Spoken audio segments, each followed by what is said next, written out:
Brothers who've been scammed by a gold digger all know 20,000 a month still isn't enough.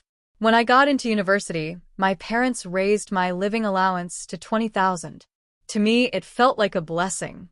But once Willow's family found out, they quietly cut her allowance from 2,000 to just 1. I didn't get it.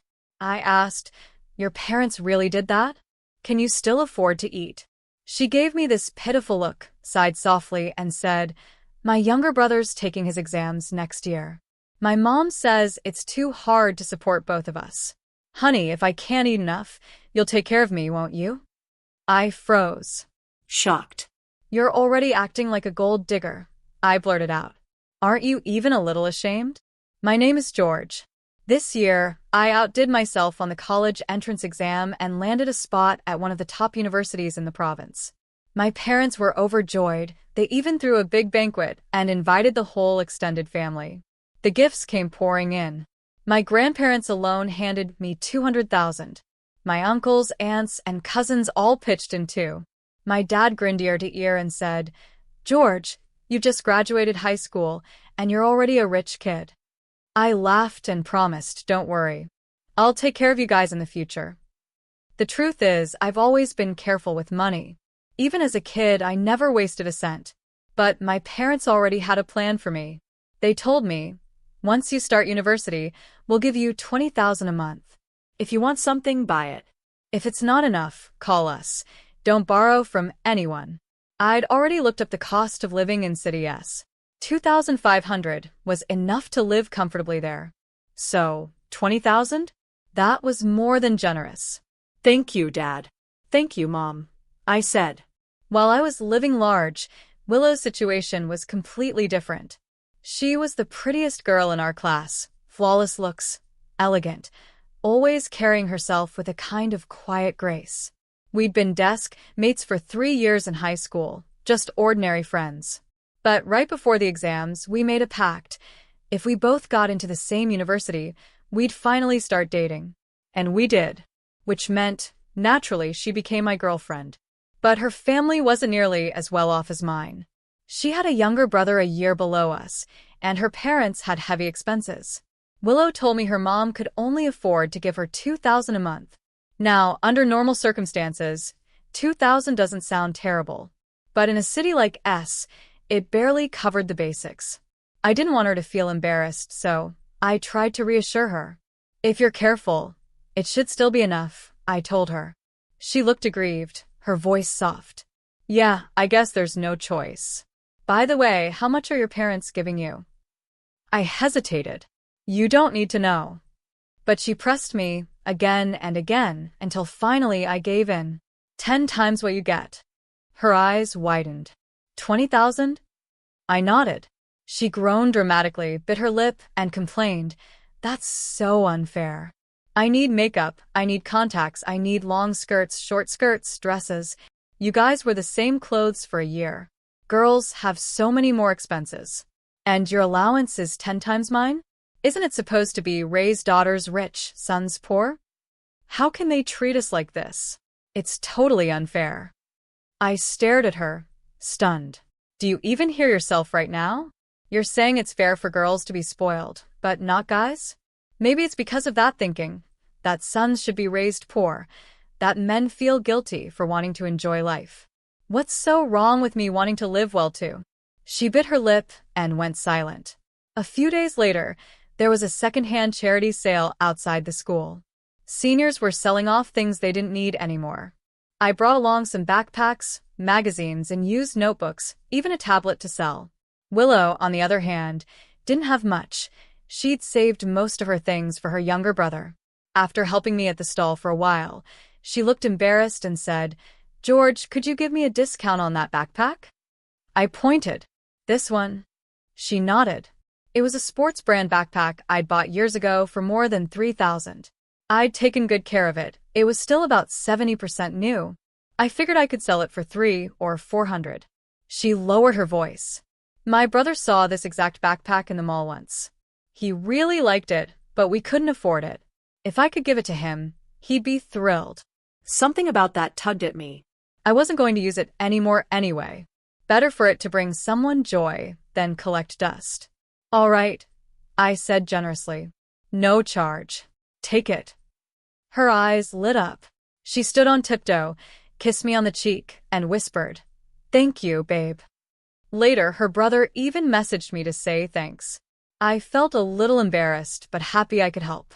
Just like that, our carefree summer slipped by. Before I knew it, it was time to head off to university.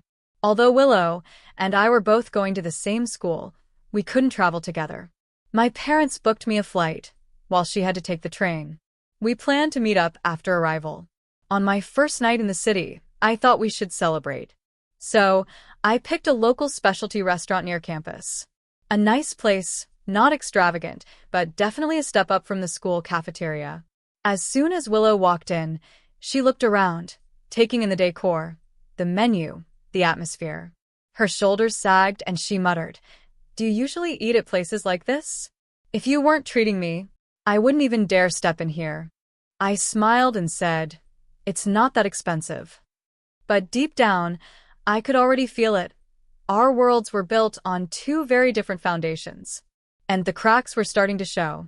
If you're careful, dinner here costs about $70 per person. But Willow just sighed, her voice low. "My mom only gives me $1,000 a month now. From today on, I guess the cafeteria is the only place I can afford." 1,000. I froze. That wasn't even enough for cafeteria food. When I first arrived, I'd checked the dining hall prices.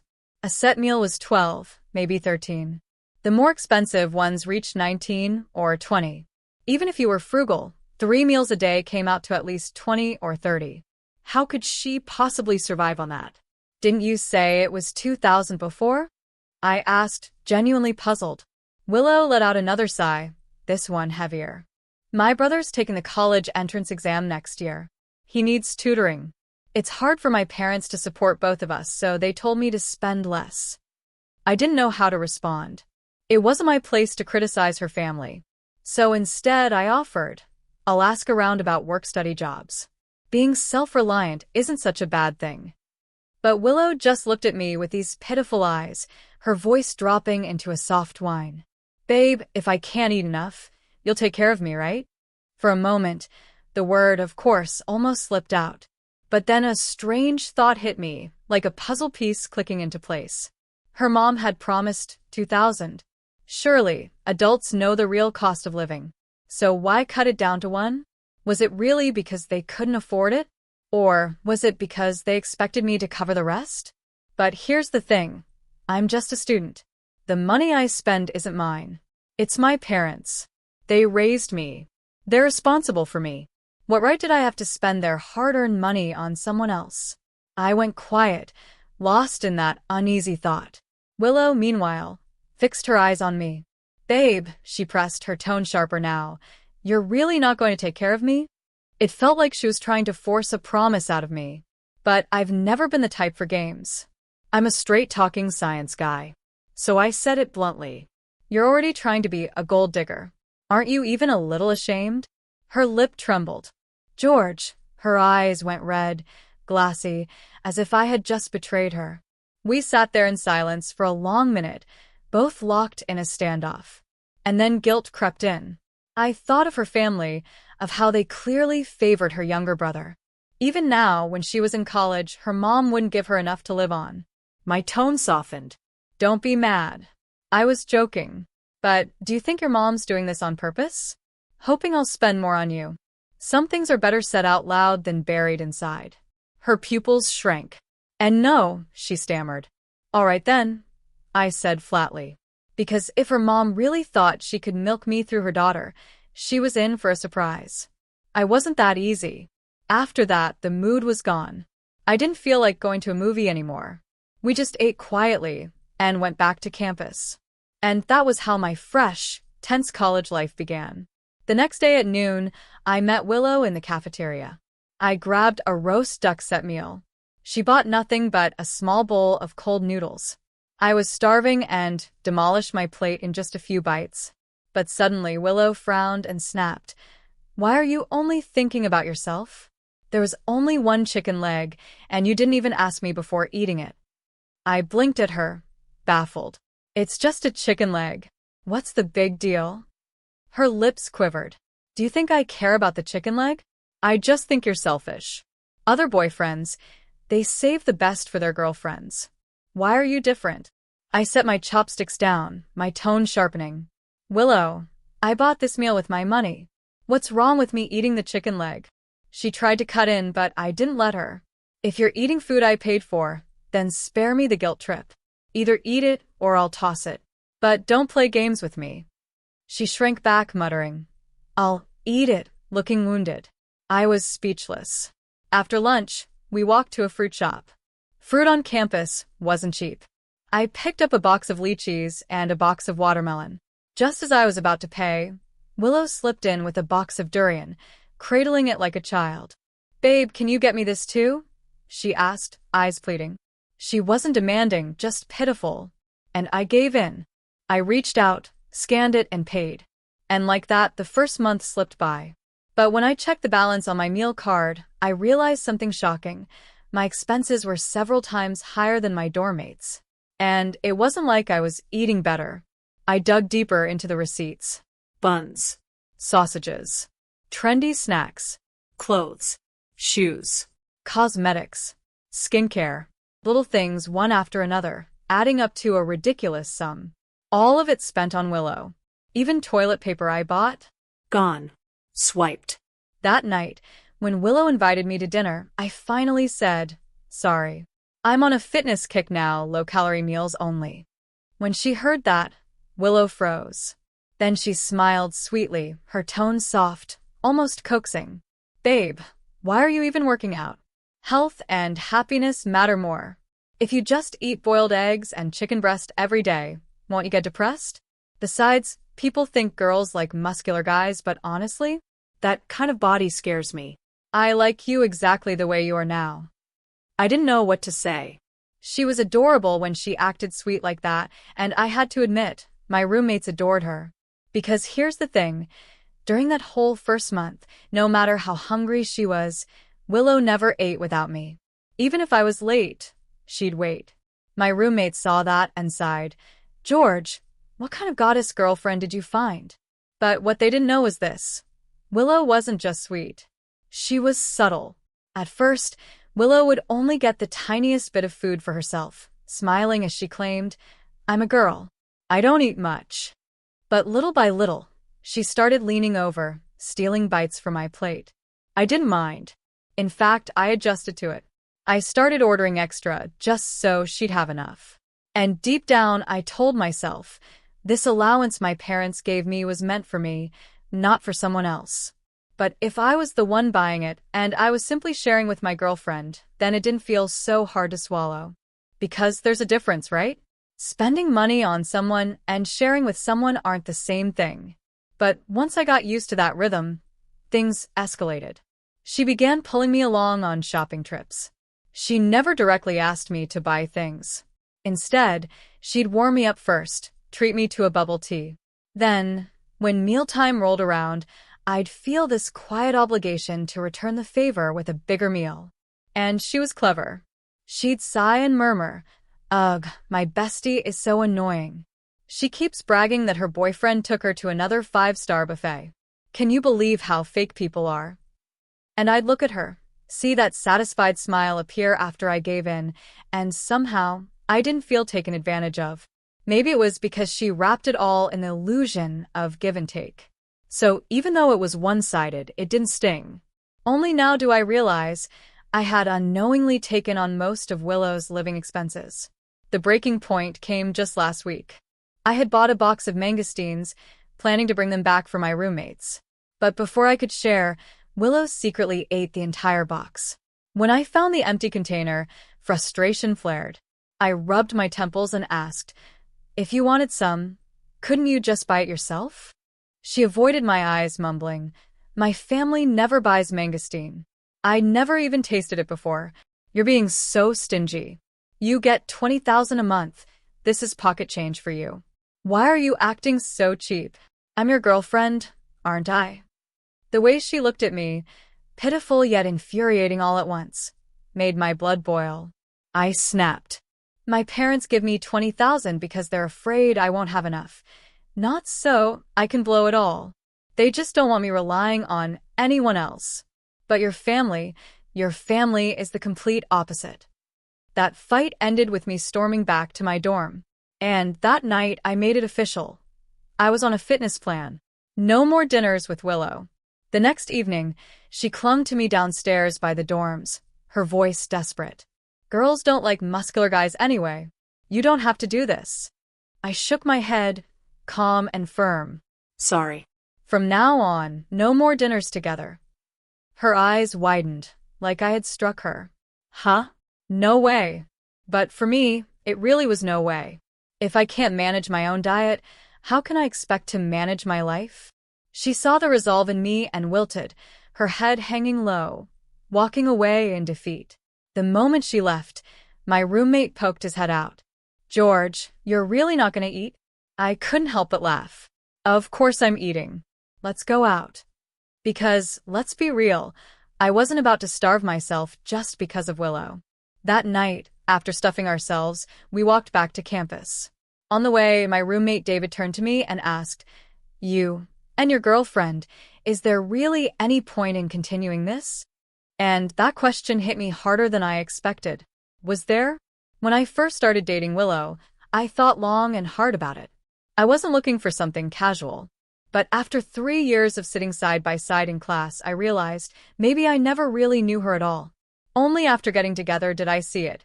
We weren't compatible. Not just in little habits, but in the bigger things too. Our families, our upbringings. We were from 2 different worlds.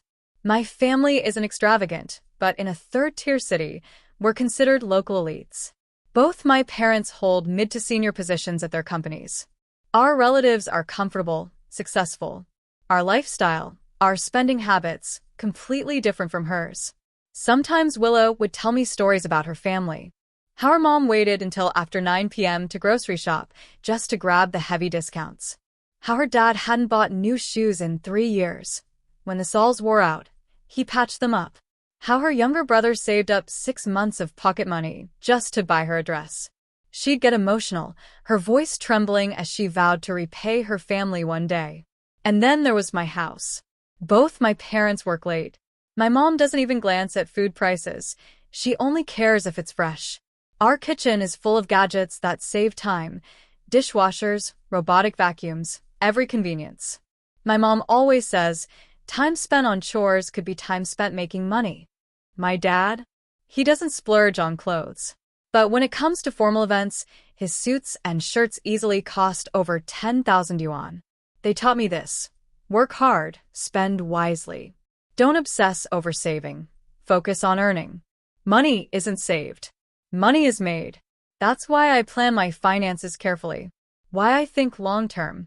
So when Willow shared her stories with those pitiful eyes, it was hard, really hard for me to feel the same way she did. Not because her parents were bad or mine were perfect, but because at the end of the day, we were simply not compatible. 2 weeks passed like this. I stuck to my so-called fitness plan, cutting fat. But instead of slimming down, I somehow gained 3 pounds.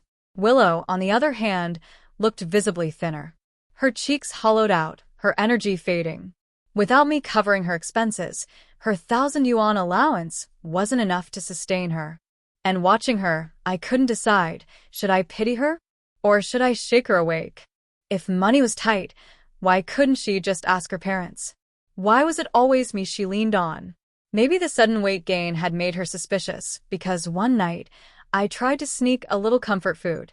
I told her I was skipping dinner, but secretly I ordered takeout. Just as I slipped downstairs to pick it up, Willow appeared out of nowhere, arms crossed, eyes burning. Babe, I thought you were on a diet, she snapped. My heart nearly dropped. Busted. From the way she glared at me, you'd think I'd stolen her food. But I kept my face calm, steady. Yeah, I said smoothly, holding up the bag. Just boiled chicken breast. Part of the plan. Truth was, it was fried chicken and fries. Willow was speechless. And for a moment, I almost laughed at the absurdity of it. Days passed, and then the school announced a cultural arts festival. Willow had always been drawn to the spotlight just like back in high school. She signed up for a performance with her department. But after the takeout incident, we hadn't spoken much. Maybe she felt awkward too, because for the first time in days, she called me, asking if I could come to rehearsal. I said yes instantly. After all, one of the first reasons I fell for her was watching her perform. Back then, she was radiant, graceful, elegant, untouchable. Just thinking about that memory made me want to see her on stage again. When I arrived, there she was front and center, dressed in a short white dress, moving in perfect rhythm. For a moment, it was like I'd been transported back to high school, seeing the same girl who had caught my heart years ago. She noticed me, waved brightly, and shouted across the hall, "Babe, over here." And just like that, the past and present blurred. I sat there for an hour, watching her spin, glide, and shine. When it ended, she ran to me, breathless, and proudly introduced me. "This is my boyfriend. We were in the same class in high school." Her friends giggled and teased, high school sweethearts. I smiled, handed Willow a bottle of water, and whispered, "Good job. You're done now, so I'll head out." But Willow clung to my arm, her eyes pleading, "Don't go yet. Everyone wants to chat more. Hey, could you treat us to some drinks?" Last time, Maria's boyfriend did. I froze. Really? Just because someone else's boyfriend paid meant I had to? But I didn't want to embarrass her in front of her friends, so I nodded. Sure, okay. What I didn't expect was the chaos that followed.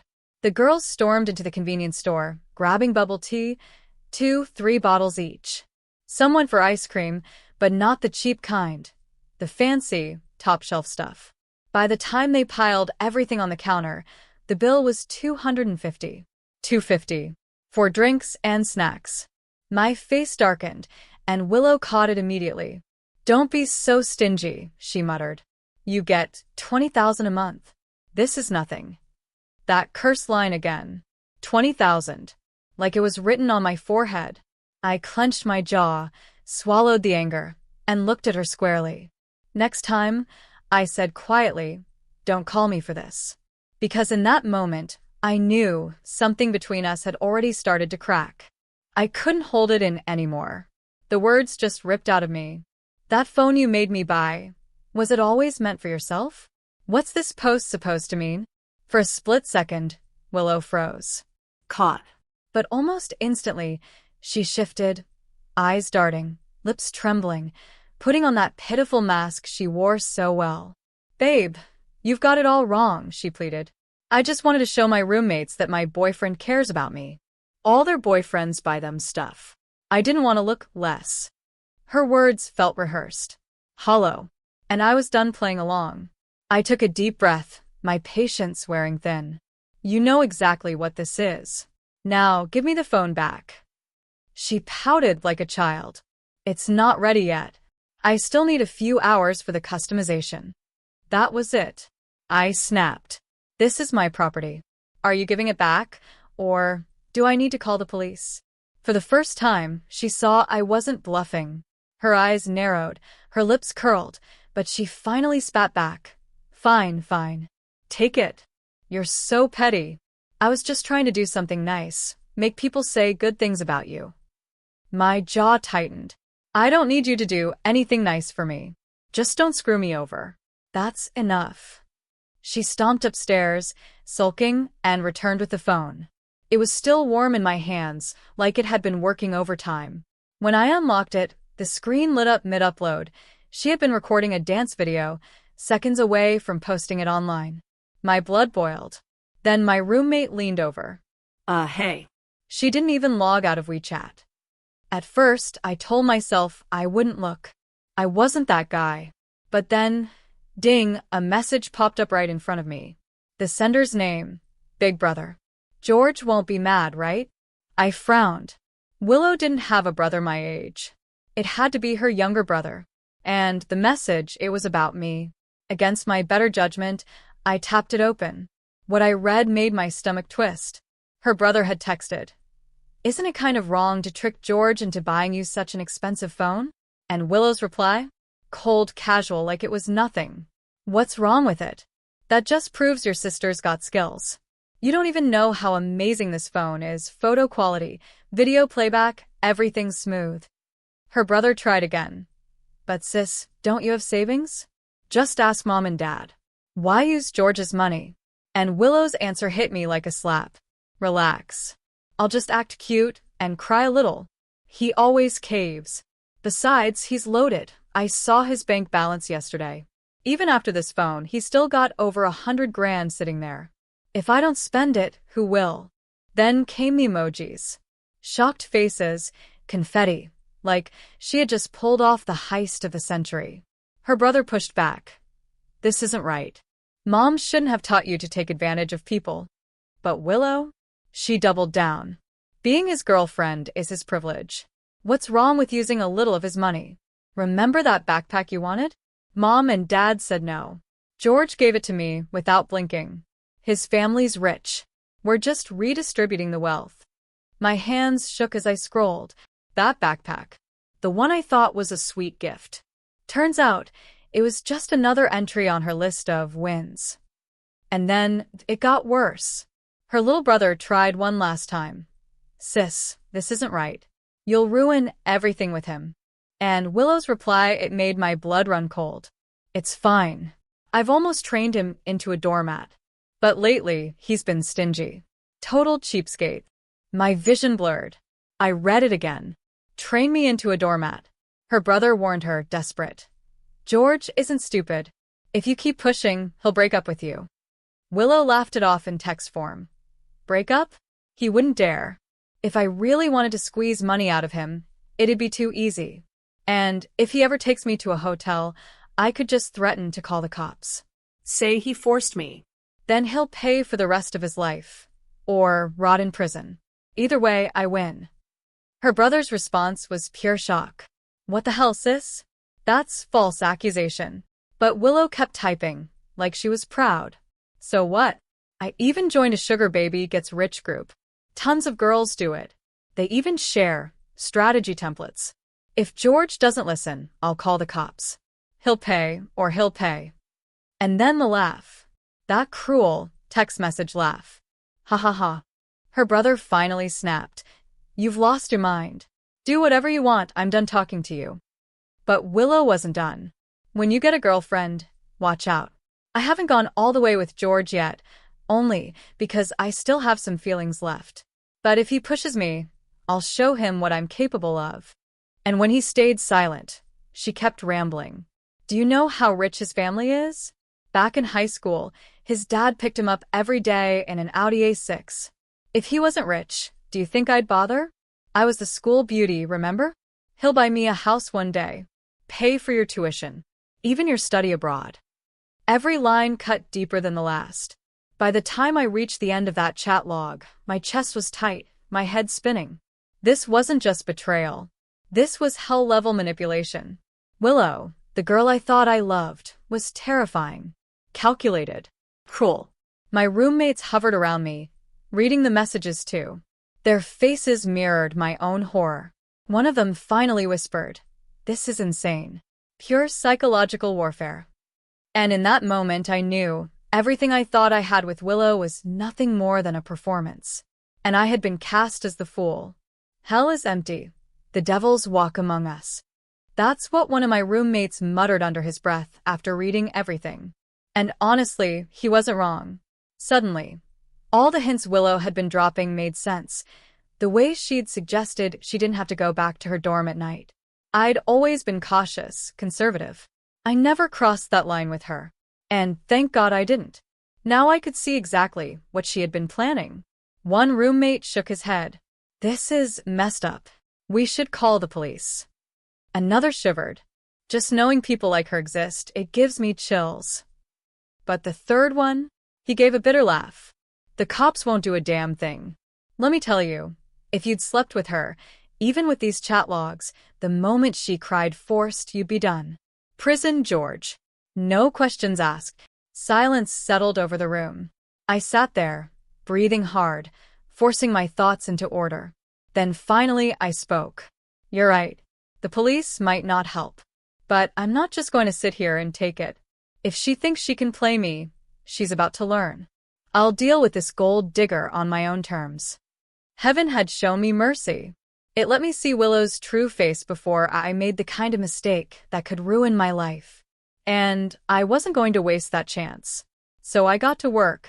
I took screenshots of every chat log, arranged them neatly, and dropped them into a PowerPoint. I wrote out everything. How our relationship began, what it turned into, and how it ended. Then I created a group chat. Rules were simple. Only guys could join, and membership capped at 49. Within hours, my posts spread like wildfire. At first, just among the men of S University. Willow didn't notice. She thought the whispers, the stares, were because she was too pretty to ignore. She even texted me bragging. Do you know how many upperclassmen are staring at me? You'll regret this. A second message followed. Babe, I only like you. Don't ignore me. But by the time she realized what was really happening, it was too late. 2-3 days in, the entire school already knew. Her phone call came like a bomb going off. George, you're so cruel. I let her rant, then calmly pressed record. Cruel? I asked. Aren't you the one who's manipulative? Shameless? Vile? Listen closely, Willow. We're done. I'm breaking up with you. And from this moment on, we have nothing to do with each other. Don't ever contact me again. For the first time, saying it out loud felt like freedom. But Willow wasn't finished. I was just joking when I said those things. I was messing around with my brother. I didn't actually do anything. You've blown this up and ruined my reputation. I couldn't help but laugh. Reputation? What reputation? You told me your mom cut your allowance to 1,000 because she couldn't afford both you and your brother. Can you swear that's the truth? Because in my phone, I still had chat logs between her and her mom. And those were even worse. Most of the tricks, using me for food, draining my money, milking me dry, they weren't even her ideas. They were her mother's. Her mom had written, "A woman marries to live comfortably. Men are supposed to spend money on women. If a man won't, what good is he? Sweetheart, don't miss your chance. Their family's loaded, take what you can. Men are fools, just say sweet words and they'll spoil you." When I read that, I didn't know whether to laugh or cry. Willow's mom was either a master manipulator, or she'd swallowed too many cheap self-help books.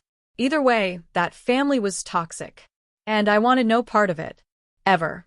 I looked Willow dead in the eye, my words sharp as a knife. Tell me, Willow, is your mom not well-educated, or did you inherit her single-thread CPU brain? She talks about tradition, but what tradition exactly? Women marry so they don't have to worry about food or clothing. And men? Men marry, so there's someone to hold the household together. You only like tradition when it benefits you. The rest you toss aside like trash. She opened her mouth, but nothing came out. I pressed on. Listen carefully. What I'm doing here isn't cruelty, it's a warning. I'm making sure you don't scam anyone else. I'm building good karma by exposing you.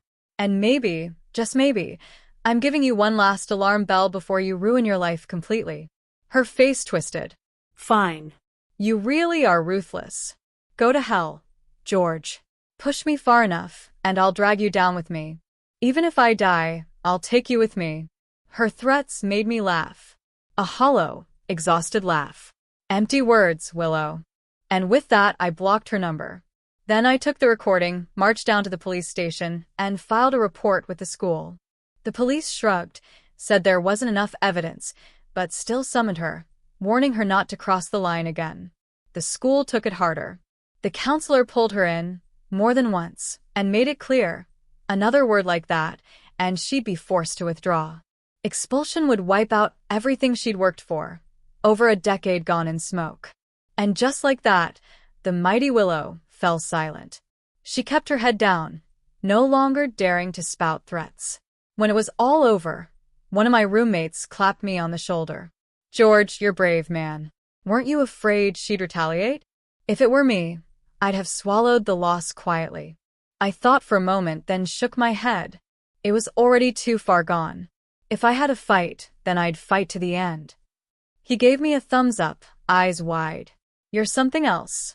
I laughed to myself. A girl like Willow? She was a daughter vine, clinging to whoever she could leech from.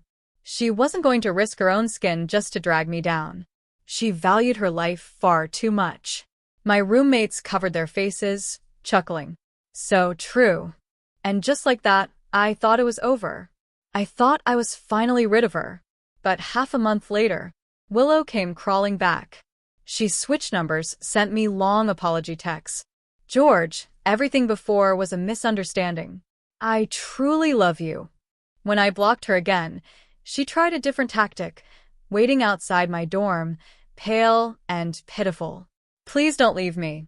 Just give me one more chance, okay? No one's ever treated me as well as you have. And maybe that last line was true. No one had ever been that easy for her to bleed dry. Even my roommates were baffled. What's wrong with her? Everyone knows she's a gold digger. Why humiliate herself like this? But I knew Willow better than they did. She never made a move without calculating the payoff. I told them, her image is ruined. No guy dares go near her now. So her best chance? Getting back with me. If I take her back, all the rumors vanish. People will just think we fought, then made up. Nothing serious. One of them whistled low. Damn. That's cold. Didn't think she was that calculating. Honestly, genius. I smirked. Exactly. But I've got my own ways. The school had already given her a warning, so I went to one of our professors, laid out everything, told him I was worried she might actually try to hurt me. He didn't brush it off. He called her student advisor immediately. And after that, there was no after. Because Willow vanished from my life. Life at school finally felt light again. I barely heard her name anymore, except whispers. Some said her entire freshman year had turned miserable. That infamous PowerPoint? It stuck to her like a scarlet letter. The guys stayed far away. Even the girls, once her friends, looked down on her. She was left alone. Always. By sophomore year, Willow quietly dropped out, heading back to her hometown. I didn't think much of it until a mutual friend from high school told me what happened. She'd planned to retake the college entrance exam, start over somewhere new. But her parents refused to spend the money. They scolded her, blamed her. And Willow, feeling cornered, blamed them right back. She said it was her mom's bad advice that had ruined her life. Her family fought constantly, fingers pointing everywhere but never inward.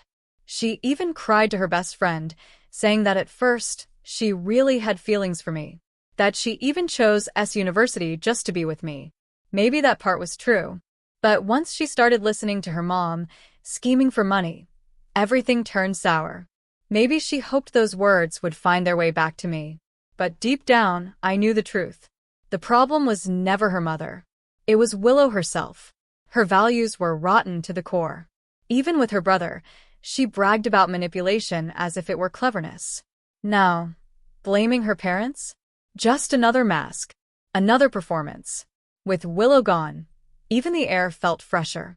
I could finally eat what I wanted, live on my own terms, breathe without her shadow. Looking back, the whole thing felt like a farce, but a farce with lessons burned deep into me. I learned never to flaunt wealth. I learned that indecision costs more than you think. And most of all, I learned that when it comes to right and wrong, you don't hesitate. There's no gray. A person's intent defines them. Even if they take 1 cent by deceit, that's still gold digging. But the story didn't just change me.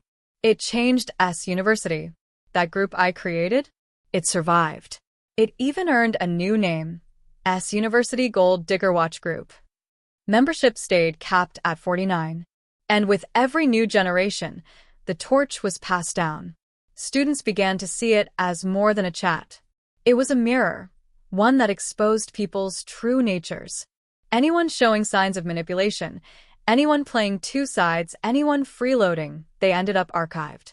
It became a survival guide, a handbook for new students, a shield for the brotherhood. By my senior year, it was time to pass it on. I handed the admin role to the student union president of the junior class. He looked me dead in the eye and said, "Senior, I swear I'll protect this group. I'll carry on the legacy." I nodded, serious. Good. Because gold diggers are getting more subtle every day. You've got a long fight ahead. And with that, I walked away.